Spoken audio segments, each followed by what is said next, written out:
borrowing money from your parents' retirement, I mean, I don't know that I would recommend it for most people. It certainly lit a fire under my butt. I mean, it was non-negotiable. Failure was not an option at that point. It took me about 11 months to pay off all that debt, but I had to take over everything in the business, fire a bunch of people, cut a bunch of expenses. We were hemorrhaging money. The business was losing money, and had to really just build it back up from the ground up. And it was a really, really, really challenging process. Fast forward to today, we've published over 7,000 books. We've been on the Inc. 5,000 list a bunch of years in a row. That led to me being on the Forbes 30 under 30 list, like a bunch of things like that, grown from zero to over $50 million in the last 8.5 years or so. So it's just kind of been accelerating since then. All right, welcome back to the Better Human podcast. Today we are sitting with this amazing human being, Chandler Bolt, who's going to talk to us about what it's going to take to write books and publish and be amazing, and how books might help us grow our business. Chandler, welcome to the show. Greg, great to be here. Thanks for having me. Yeah, we were just rapping a little bit before, and I was telling you about my exercise when it came down to writing a book, which was a real pain in the ass. It was, if I was going to be honest, there was probably like 5 or 6 people that are involved in helping write my book. And that was a very light page book. You know, I treated that as my first exercise just to go through it. But you know, what an amazing thing for someone to do. And I hear people wanting to do this more and more and more, not just write thought leadership books, but to share their story. So why don't we kick this off? I mean, how did this all begin for you? Where did the book, the company Self-Publishing School come from? Yeah, it kind of started, you know, I'm on the least likely to succeed list when it comes to writing and publishing a book. I'm a C-level English student and a college dropout with ADHD. Yeah. So I certainly never envisioned writing and publishing books. That was not in my plan. But when I was dropping out of school, I successfully ran a couple businesses before then, and ended up writing and publishing a book about that experience. And it started doing pretty well. People said, "Hey, how are you doing this?" And then so I started to teach it. And then the people that I started teaching, they started having success. And then, you know, it just kind of it started growing since then. And fast forward to today, we've published over 7,000 books. We've been on the Inc. 5,000 list a bunch of years in a row.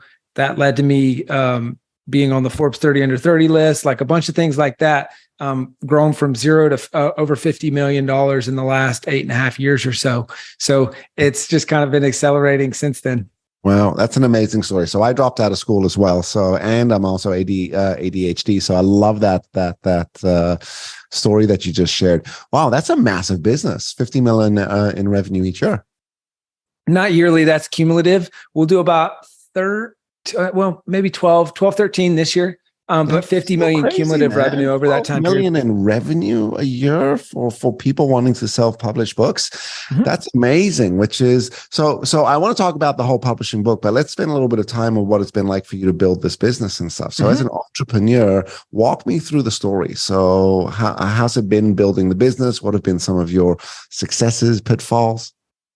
Oh man, a lot. I mean, as with anyone, it's a big roller coaster. There's been a lot of really great moments, and there's been a lot of really, really, really, really, really, really, really, really, really challenging moments.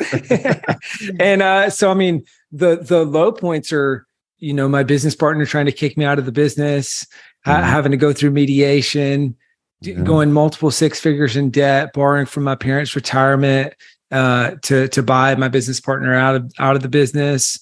And then there's a bunch of other just really tough moments along the journey. And then, a lot of the high points, just changing lives through books. I mean, we get to do something where our customers, we help them create one of their 3 or 4 best days in their life. You know, there's probably when they got married, when they had a kid, and when they published their book, and among maybe a handful of other big moments. So that's really rewarding and fulfilling. We believe that books change lives. They change the lives of authors and of readers. And so we kind of get that. I know a lot of people are probably listening to this, but over my shoulder, there's this thing that says leveraged impact. And that's kind of what we do is, all right, create leverage to where you can go from one to one to one to many. So those have been there's a lot of high points, but I've got this thing. I'll grab it. Right. It's in my office here. and it says, "Until further notice, celebrate everything." Oh, that's amazing. It's this little piece of driftwood. And this is just kind of a big reminder for me, because entrepreneurship is a journey, right? A lot of people see the destination. They don't see it's the iceberg theory. They see the 10% that's sticking out of the water and not the 90% that's under the water. And so sure, there's been a lot of really great moments, but it's, to me, it's all about that journey and learning to celebrate and the wins along the way. I always talk about with my team, kind of getting on my soapbox here a little bit, but it's about it's windshield mentality. Like, there's a reason why the windshield's this big and the rearview mirror is this big. And that's because we're made to look at what's next, which is really healthy and really awesome. But then I found myself just always looking at what's next and not taking a second to say, this is really it was always, okay, we hit this goal. Yeah, we expected that. What's next? What's next? What's next? And so just remembering to celebrate along the way, that's been a big area of growth for me personally. Huge. Well, that as entrepreneurs, it's never good enough, right? It's always just something, right? And that whole saying of stop to smell the roses, right? All of a sudden, these little lines and lessons that you've been taught throughout your life come back, and they're like, oh, that's what it means to celebrate the win, right? And that's what it means to sort of smell the roses, and that's what it means to be present. If you're okay, I'd love to explore the conversation or ask you a little bit about the partnership, because this becomes a big challenge for people in business, right? We start partnerships, and if we're not careful, we end up in a conflict with the partnership. So, not getting into details, but what was it like navigating the dissolving of the partnership? Mm-hmm. And even more importantly, what was it like borrowing money from your parents out of their retirement to then pay for your partners to get out? And then what was it like to then pay them? It's big. It was big. I've got a couple of videos. I've got this YouTube channel. It's called 7-Figure Principles Show. It's just a total kind of for fun type thing, but I've got a couple videos on there. One is why I don't believe in 50-50 partners. And then the other one is how to buy your business partner out. And so there was just so many lessons learned from that. I mean, one is no such thing as a 50-50 partner. In any business that I am in moving forward, I will either be the minority partner or the majority partner. And I just think it's so much cleaner that way, because there's no such thing as 50-50 effort or often 50-50 funds that are being put in. So it just doesn't make sense. And in fact, it actually often gridlocks decision-making. If every decision is a 50-50 decision, if you've got a good partner and a healthy partnership, there should be areas where you're the 100% decision maker, or at least the swing vote, and areas where they're the swing vote, right? Based on your skill sets. And so that would be one. Second is, don't partner with someone out of insecurity. That's, I think for a lot of folks, myself included, I partnered out of insecurity. It was because I didn't want to do it by myself, or maybe because I didn't believe that I can do it by myself. And so I chose to partner when I didn't really have to. And then I think another thing is, you don't partner with a person who's just like you. That's not a partnership. That's a clone. Right. And why would you partner with someone who has all the same skill sets as you? That's not helpful. You need, if you're going to partner, then partner with someone who has different skill sets. And then I think, there's a lot more that I could share, but probably the last one that I would share is at this point, I have a lot of partners, but they're my employees, and they have an incentive comp structure. Right. And so I want people to win, and I want people to win big. When they win big and when we win big as a company and as an organization. But I just think, if they're not performing, well, then I'm not tied to that partnership long-term. Just like, quite frankly, for me in my role, I'm the owner of my company, but I'm also the CEO.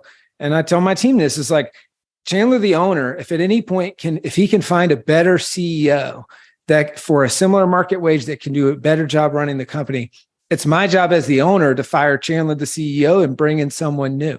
So I've got to earn my paycheck and my position just like everybody else, right? And so those are a lot of things that I learned. And then borrowing money from your parents' retirement. I mean, I don't know that I would recommend it for most people. It certainly lit a fire under my butt. I mean, it was non-negotiable. Failure was not an option at that point. It took me about 11 months to pay off all that debt. But I mean, I had to get into the business. I was already in the business, but I had to take over everything in the business. fire a bunch of people, cut a bunch of expenses. We were hemorrhaging money. The business was losing money, and had to really just build it back up from the ground up. And it was a really, really, really challenging process. It was a trying time. I mean, I learned that my identity was way too closely tied with the business. And that when I realized I might lose it, that was a really hard thing. It's like, who am I if I'm not this business? So kind of decoupling identity from, okay, there's Chandler Bolt, which he's actually different and has different goals than selfpublishing.com. Right. And now they may be closely related, but they're two different people, and each of them have different work. Well, I guess selfpublishing.com is not a person, but they're two different things. Right. And they have they have different, different goals, different, all that stuff. And so creating worth that's not just strictly how well the business is doing. So I'd say those are a lot of the big things. And then lastly, what I would share from that experience is it was one of the most freeing days of my life when I became 100% in charge, because I just realized, hey, this thing could burn to the ground or it could be massively successful. And either way, I got nobody to blame. Right. And so it was liberating. And it was about the same time that I read one of my favorite books of all time called Extreme Ownership, and just realizing that I was pointing the finger at a lot of other people. I was pointing the finger at my business partner. I was pointing the finger at employees. I was pointing the finger at all these other people. And I was avoiding extreme ownership, and that was robbing myself of growth. And so it just, once I was the sole owner, it was like, all right, well, I can't really blame my business partner anymore. It's just me. Right. And so that was, that was one of the most powerful parts of the whole thing, is starting to just take ownership and look in the mirror and say, hey, if I don't think these people on my team are performing, well, who hired them and who's managing them? I'm the common denominator, right? They were pretty awesome when I hired them, and now I don't think so. Well, what's the problem? Either I'm doing a bad job of hiring, or I'm doing a bad job of managing. And either way, it's my fault. I relate to your story a lot. I went through something similar. So my father passed in 2012. He was the one that started the business. I had ended up developing within the business another business, which ended up branching off to be its own corp, but it was technology-based training versus what we do today, which is leadership training. And he passed, and I was in the situation which is like, all right, do I take the business over, and do we sort of keep it running, keep it going, and do we believe in what we do a lot? But it came with $500,000 or $600,000 worth of debt. That was from leases, licenses, outstanding AP, et cetera, et cetera, et cetera. And then at the time, I didn't know a lot about business. So I was like, all right, well, we're obligated to pay this. I didn't know you could bankrupt the company. But morally, I didn't want to do that, because I believed, everyone needs to get paid, right? So I borrowed $500,000 from my house, remortgaged my house, paid it all off. And then for the first few years, really didn't make anything, just did great work, but the business didn't produce, and it just took a little bit of time, but eventually staying the course, we got the formula right, and we got the things right. But for many years, I didn't have to take that responsibility, because it was either dad's business, or at the time when my father passed, the first thing I did was run to get a partner, because at this point it was like, well, I can't do this. Maybe I need a partner to come and do this, right? And partnered with someone just like me, and it was a 8-month romance that dissolved very quickly. Appreciate that relationship, because I learned a lot from it. But it was a PhD that year in partnerships, in regard to rebuilding the business, in regard to stepping into my own role and living to that role. Because for many years I was always like, no, I don't want to be the guy, and I don't want to be the leader, and I don't want to be and let everyone else, and blah, blah, blah. Because there was this safety in community, which is it's us, it's just a community. But someone had to step up, and someone had to sort of step into that role. And it wasn't until I got myself into that headspace that I was able to do so, right? And that's when there was like a complete sort of boost and momentum in the business. That's all. Yeah, that's awesome. It's funny how similar our stories are. Right. Yeah. So I published a book, as mentioned earlier. It was a difficult exercise. So walk us through a little bit, like if the audience was able to take some tips on what they could do to start and sort of go through the process, besides signing up for selfpublishingschool.com, how could we guide people in regard to starting a book? Yes, great question. So I'll walk through, like, I talk about this in my new book published, but there's kind of like, there's 8 milestones that we teach, right? And these are the 8 milestones to go from blank page to published. The first 4 is what we call the MORE writing method. MORE is an acronym. It stands for mind map, outline, rough draft, editing, right? And so that's the best starting point for most people, is mind map all the ideas around this topic, turn that mind map into an outline, use that outline to write the rough draft, then go through the editing process, which there's kind of the 2 steps of editing there. There's self-editing and professional editing. Then you move into cover design, formatting, and launch, right? So it's not easy, but it is simple. And those are the 8 milestones kind of in the overarching process that people can follow to go from, all right, I've got an idea or maybe a few ideas or not quite sure, to actually getting the book done and published. So that's what mind mapping is. Because what is mind mapping? Is that just like a dumping of ideas in a sort of scattered, chaotic way, and then that starts to form the outline? Yes, exactly. So yeah, the mind map is the brain dump around all the ideas or the topics that you can cover in the book, right? And and I usually walk people through that exercise, and that's when people realize, hey, I've got a whole lot more that I can write about than I think. Because they think, man, I don't know if this is a full book. I don't know if I could, if I could really write this. And then it starts to become clear. And then that's the precursor for the outline, because you start to group groups of ideas into themes or sections, right? Maybe you've got 5 groups of ideas on that mind map. Well, those are the 5 sections that you're going to cover in the book, in kind of in the order that you want to cover them. You drill down, let's call it about 3 chapters per section. Now, all of a sudden, you've got about a 15 chapter outline that you can use to write the rough draft of the book. So that's the process for a lot of people, and how they kind of use that process to make, to write a better book faster.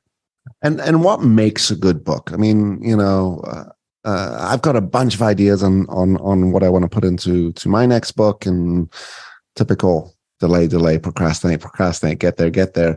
But, I'm just thinking now, like, as I'm sort of structuring this stuff out, what should be some things that I'm mindful of that makes the difference between like something that's a really impactful book, like good book, versus an okay book? Yeah, it's a great question. So I look at kind of there's the 4 P's of a best-selling book, is person, pain, promise, price, right? And the price is pretty straightforward based on the kind of the format, but the person, pain, promise is really, really, really important to nail. So what I recommend for people is that, hey, get clear on who you're writing to, and not just in this, oh, I've got an ideal reader profile or an avatar or whatever else, but think about one person in your life that you actually know that you're writing this book to.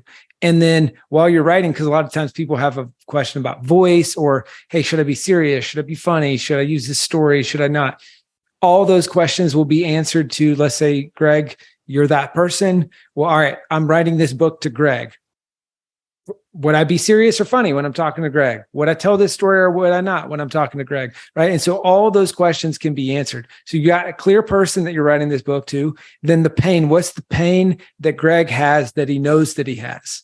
Not the pain that I know that he has. That's curse of knowledge, right? Where I might know that there's a problem that he has that he doesn't know. If he doesn't know it, he's not looking to solve that problem, right? And so I'm looking for, okay, what's the pain that Greg has that he knows that he has that I can speak to in this book? And then promise, what's the compelling promise that I can make through that book, right? And so I'll just use my book as an example, right? Published, The Proven Path from Blank Page to 10,000 Copies Sold. I got super clear on who this book is for. And then there's the pain in this is blank page, right? That dreaded, just blinking cursor of death that's just taunting you. And then there's the promise of the outcome, which is, hey, 10,000 copies sold. So that's kind of how I weaved it into the title. And then, there's another promise is in published, right? It's an outcome. It's an aspiration. It's a identity. It's like, hey, I'm published. Kind of like you talked about. It's like, hey, I published a book and now I'm an author, right? And so that's how I look at it. Tie those things in and you'll write a better book that people will read and say, hey, this was written just for me, and they'll really enjoy it. What was your first exercise of writing a book like? I mean, that's obviously you've come up with the entire model for things, but what was that experience like for you? Yeah, I wrote a couple books early on, both with co-authors, which is the hardest way that you can write a book. I always say it's like co-authoring a book is kind of like painting a painting, but with two hands on the paintbrush. It's like you're both trying to control the paintbrush, and it's just really hard. So I certainly wouldn't recommend it for most people as their first book. It's really hard. But the first, couple, I did them both kind of at about the same time. One was for charity, and that was a lot of fun. My brother and I did it together as a charity project, and then the other one we was I published, and it started making a few $1,000s a month in royalties, which wildly exceeded our expectations. And so that's part of what paid the bills when I dropped out of school. But those were kind of the first two publishing experiences, kind of side by side. If we met years ago when you dropped out of school and said one day you're actually going to be an author and you're gonna run a company that teaches people how to write books and publish books, what would you have thought? I would say, Greg, you're out of your mind. There's no way. It goes to show you how sometimes school is actually a hindrance to who we are, right? I mean, by definition, you're not failing, but like you're a C English student and a college dropout. And, if you believe too much into that system, into that traditional way of learning, we might have missed this entire opportunity. That's what I love about entrepreneurship. Entrepreneurship is our opportunity to say, wait a minute, I am a success, but school was not the thing that was going to drive me or allow me to be successful. I need to remove myself from that, right? Yeah. And that's what I love about entrepreneurship as well, is it's a meritocracy, right? And, it doesn't matter what, if you grew up rich, if you grew up poor, if you're, your sexual orientation, your gender, your any of that stuff, it's, can you create value? Mm-hmm. And it's very similar, honestly, to self-publishing books. It's in my mind, self-publishing is an entrepreneurial form of publishing. It's saying, I'm going to bet on myself, and I'm going to disproportionately reap the upside and the rewards. Now, sure, it might fail, and it's going to be extra work, but I'm going to bet on myself. And so I think there's just some really great parallels there. Yeah. All right. One of the most important things around presenting as well as the book is storytelling, right? So, what goes into telling a good story? I mean, are there key aspects, points, things that we want to hit when storytelling? Yeah. There's kind of your 5-part story structure, which, probably a lot of people are familiar with. It's one of our most popular pieces of content is, well, I'll actually zoom out a little bit. I was just doing a presentation literally earlier today on how to write a good memoir.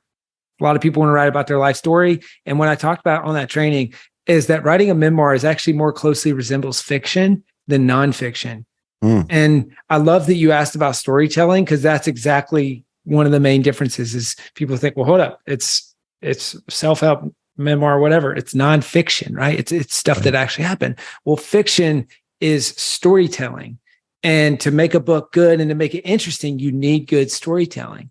And so the only difference is you're the main character, right? And so you need to have core elements like show, don't tell. You need to have core elements like learning from fiction authors and how do they write and make it entertaining, and the 5-part story structure and all that. And sure, all the events are true, but you're telling a great story, right? And so that's kind of how I look at it. And then other ways that I try to do it with my books specifically is I try to make my books very ADHD friendly. So images, graphs, charts, stuff like that. And then one of the big things with my most recent book, I try to be very intentional about, because I feel like I did a poor job of this previously, is creating frameworks around concepts that I talk about. And that's just, we've been teaching book stuff for years, and people would just rip us off left, right, and center.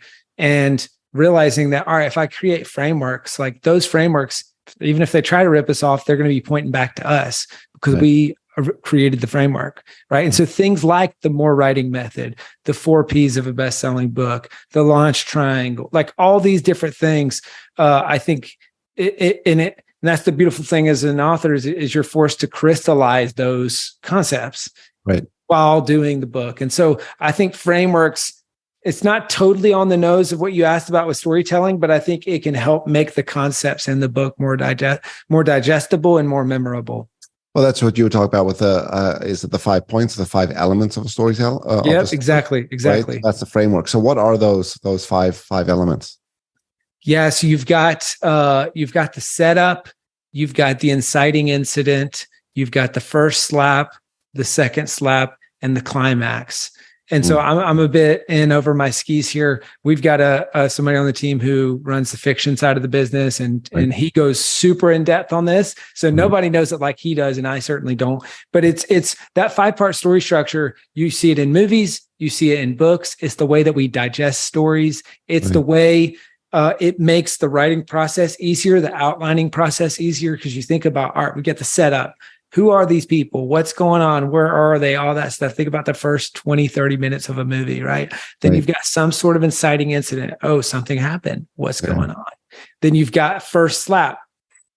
Okay, something really is happening. The main character is reeling. There's an antagonist. Like, what's going on? And so, when you kind of learn this story structure, it can ruin movies and books where you could just see it and you're like, oh, I know. Oh, there's the first slap. Oh, there's the second slap. You kind of start to see it and watch from a different angle.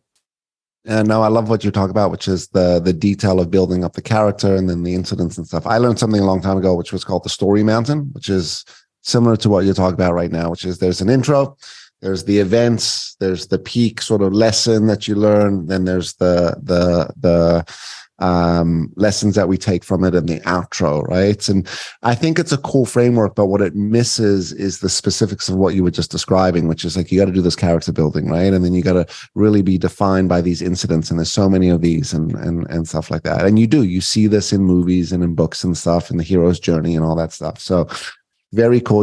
I think what I love about what you're talking about is where most people think about writing books is they have to be good writers and they have to be intelligent and they have to have some major thing to share. And what you're saying is, no, let's scratch all of that. Let's come back to some of the frameworks, right? And the process of getting the thought out on a piece of paper, right? And if we follow these steps and we follow these models and frameworks, we end up with the results of the book, right? And along the way, we've hopefully done it well and been guided and stuff. Is this what the programming is like at selfpublishingschool.com? And talk to me a little bit about that. Is it an online program? Is it a live program? Yeah, great question. So the way that we help people, and we've got Self-Publishing School and now selfpublishing.com, is we guide people through the process. So there's an online curriculum and training and all that stuff. But then we pair people up with a coach who's been there, done that. And that's a really helpful part of the process. So there's one-on-one coaching calls. There's also, I think last I checked, we have about 36 group coaching calls every single week, hosted by our team of coaches. So people can just pop in and get answers to the specific questions they need when they need help with those things. And then there's workshops. So like a write your book workshop virtually, a launch your book workshop. So it's all of those really, though. It's just a bunch of different ways to help people take next steps on those 8 milestones. Like, we just reverse engineer everything based on the milestones. Those are front and center. And we're always helping authors say, hey, how can you complete the next milestone? And whether there's a group coaching call, whether there's curriculum, whether there's any of that stuff, it's all about, hey, what's the next step? And how can we keep you focused on and completing that next step? And then moving into kind of what we would call like the final mile of publishing. It's all the stuff you'd have to pay people to do. You'd have to hire people and all that. So we've just recently started doing, I guess for a year and some change now. We used to not do that because we were predominantly an education company, hence self-publishing school. But then now with selfpublishing.com, we just do all that final mile for people. And so it's kind of like the best of both worlds. You get the quality of service like you'd get a traditional publisher, but then you keep all the rights, you keep all the royalties, you keep everything, you own the IP, all that stuff. So like the benefits of self-publishing. So you kind of get the best of both worlds in one.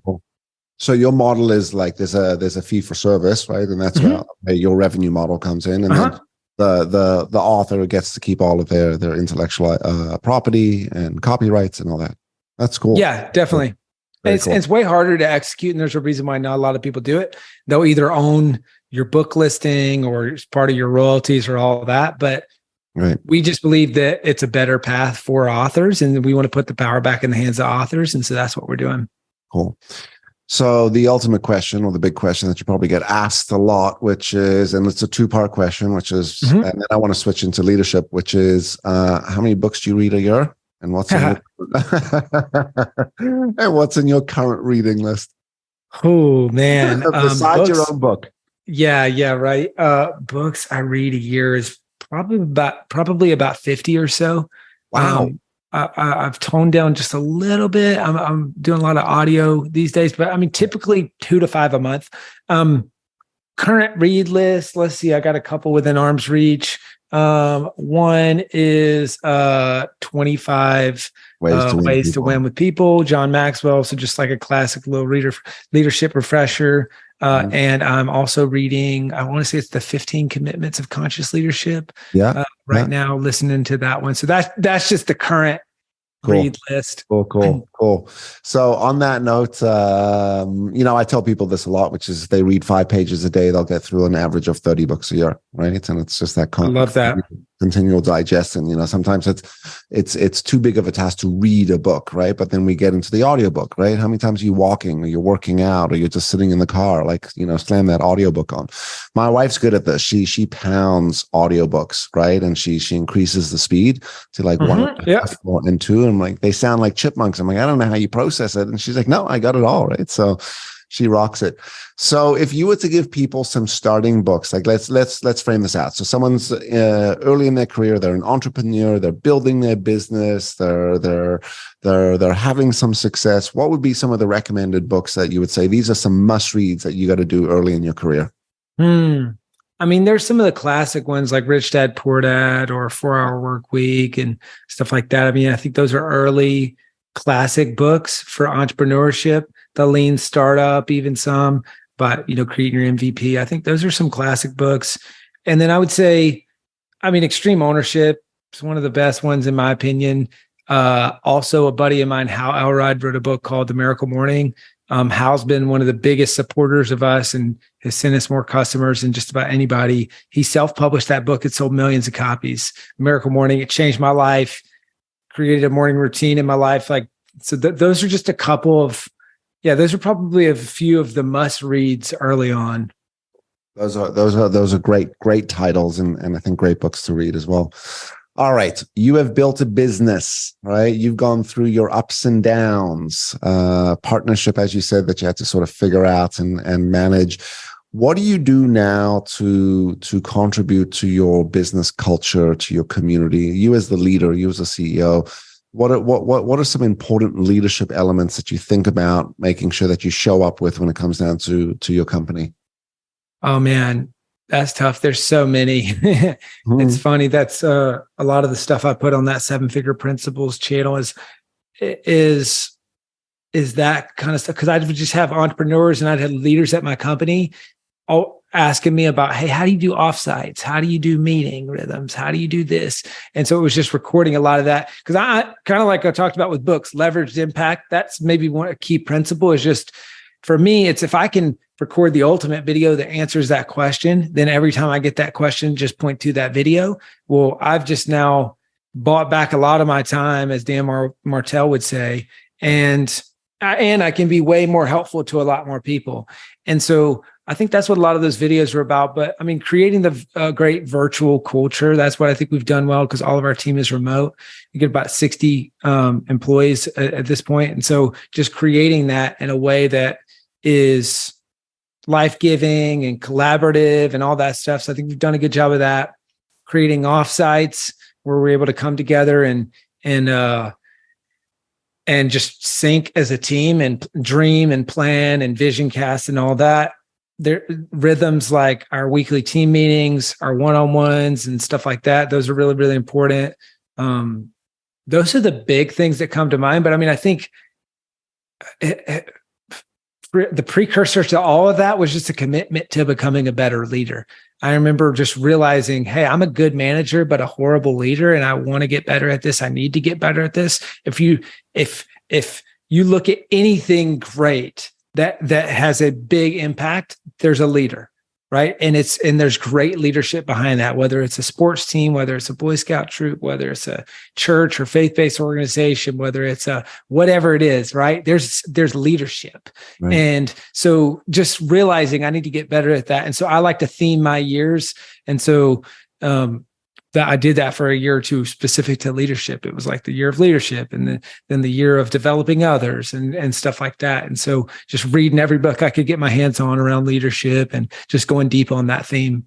Cool. In your mind, what do you think the biggest difference is between management and leadership? What was that shift for you? What did you have to do more of? Yeah. The way I've had it explained to me is management is sameness, leadership is uniqueness. So management is how can I standardize the process for a big group of people to perform well? And then leadership is how do I lead this person based on how they like to be led, their skill sets, how can I, and so it's customizing it. So I think I was a broad brush good manager, but when it came down to saying, hey, you have these skill sets and you prefer to get feedback in this way, and you really respond, you're motivated by this, you're motivated by competition. So if I just create some competition, you're going to get really fired up. You crumble under competition. So, and you need someone to come behind you and say, hey, WTF, you need to get going. And you need someone to say, you're great and you're doing an awesome job and I believe in you and all that. And so, but then just the situational leadership too, of saying, all right, where is the pulse of the team at currently? So when we're coming into an offsite or when we're coming into something, what do we need? Is this a time where we need to really be reminded of our vision and we need to be kind of like picked up because this has been a really tough few months?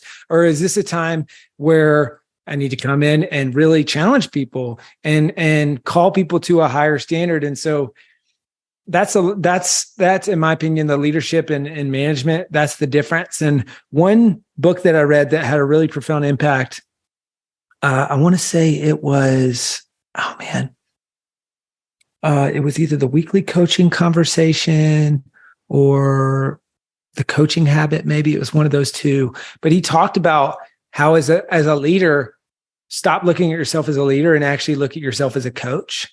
Cool. And that was really eye-opening for me, because in my mind, I'm like, all right, a leader, like, what does that even mean? I could, you kind of can think of good leaders, but you're like, I just can't sink my teeth into that. And I'm very much someone who learns by doing and seeing. And so it was just really hard. But then when I heard that, I was like, oh, a coach. Well, I can think of 5 to 10 good coaches, and I can think of all the things that they did well. So then it just flipped for me. It's like, oh, I'm a coach.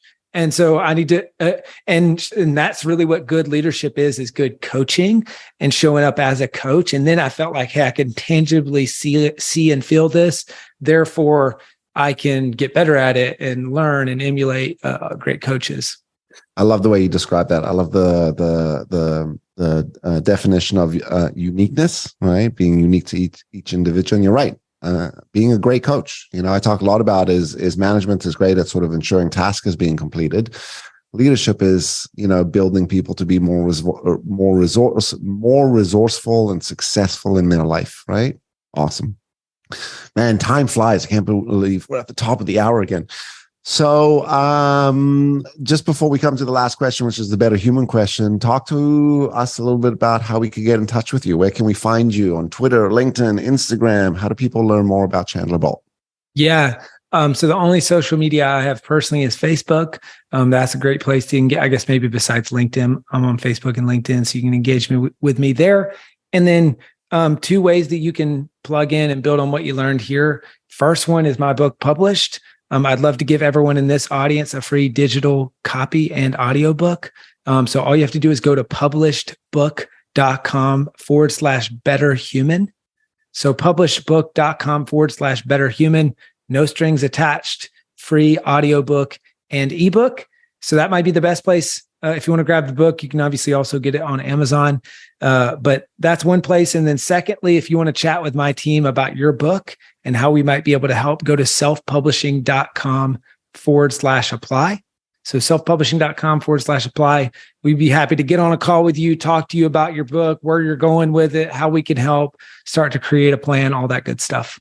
That's awesome, man. And to the audience, if you're not taking advantage of that free download, you should be kicking yourself, because at the end of the day, whether you're trying to write a book or not, this is the type of stuff that you got to take action on.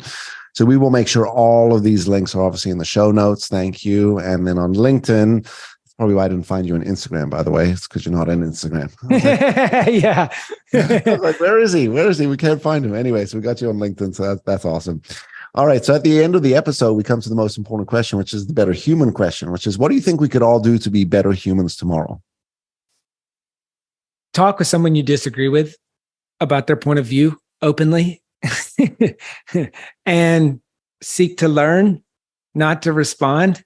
I think just as a society, we don't look for the good in other people as much as we should. And we don't have just open conversations with people who are different than us or people that we disagree with.